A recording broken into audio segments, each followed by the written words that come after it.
Audio clip number 56۔ اس میں انشاءاللہ عز و جل آپ قرآن پاک کی سورہ بقرہ کی آیت نمبر 167 سے 169 یعنی 167 سے 169 تک کی تلاوت، ترجمہ اور تفسیر قرآن صراط الجنان سنیں گے۔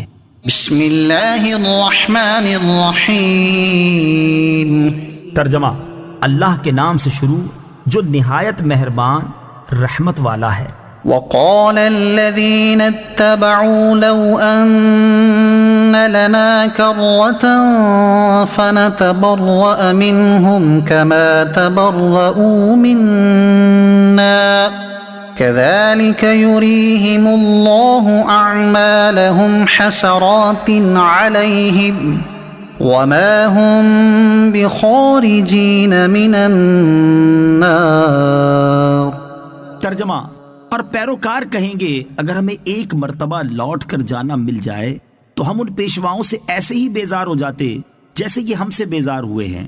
اللہ اسی طرح انہیں ان کے اعمال پر حسرت بنا کر دکھائے گا اور وہ دوزخ سے نکلنے والے نہیں۔ لو ان لنا کرہ، اگر ہمیں ایک مرتبہ لوٹ کر جانا مل جاتا۔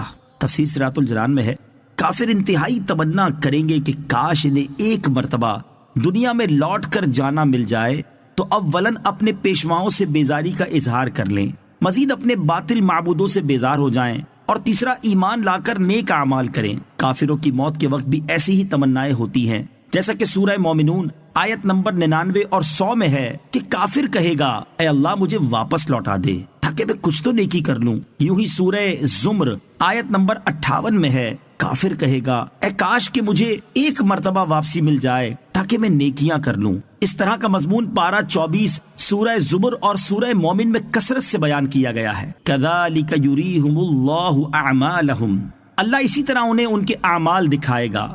تفسیر صراط الجنان میں ہے، قیامت کے دن اللہ تعالیٰ کافروں کے برے اعمال ان کے سامنے کرے گا تو انہیں نہایت حسرت ہوگی کہ انہوں نے یہ کام کیوں کیے تھے۔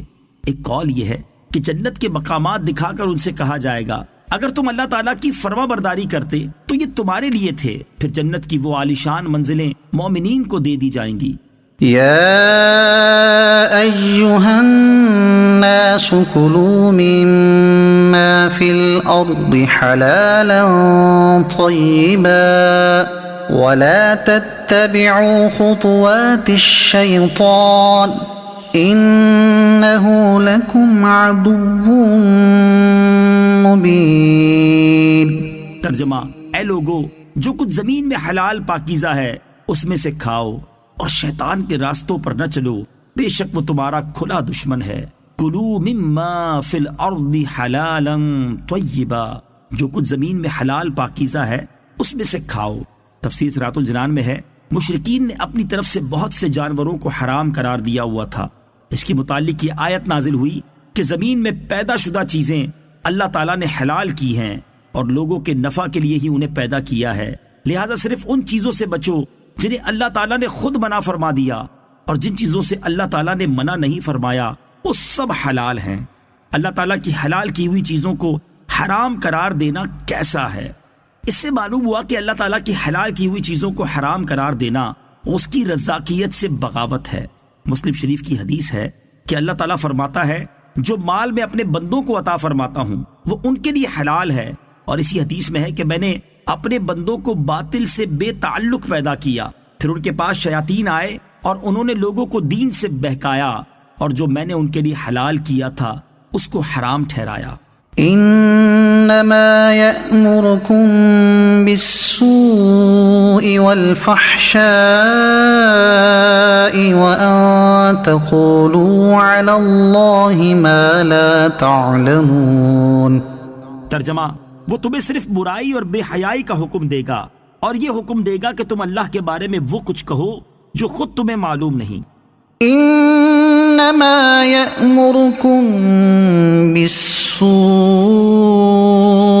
والفحشاء، وہ تمہیں صرف برائی اور بے حیائی کا حکم دے گا۔ تفسیر صراط الجنان میں ہے، سوء اور فحشا کو مترادف یعنی ہم معنی بھی قرار دیا گیا ہے، اور یہ بھی کہا گیا ہے کہ سوء سے مراد مطلقاً گناہ ہے اور فحشا سے مراد کبیرہ گناہ ہے۔ شیطان کا کام کیا ہے؟ شیطان کا کام ہی یہ ہے کہ وہ لوگوں کو برائی کی طرف بلائے، کفر و شرک کی طرف، اللہ تعالیٰ کے متعلق غلط عقائد منسوب کرنے کی طرف، یا اس کے حلال کردہ کو حرام کہنے اور اس کے حرام کردہ کو حلال کہنے کی طرف۔ برے کاموں مثلا جھوٹ، غیبت، چغلی، وعدہ خلافی، بہتان، لڑائی، فساد، حسد، بغض و کینہ، تکبر و انانیت، نفرت و عداوت، جنگ و جدل، تذلیل و تحقیر، استہزاء اور الزام تراشی وغیرہ چیزوں کی طرف بلائے۔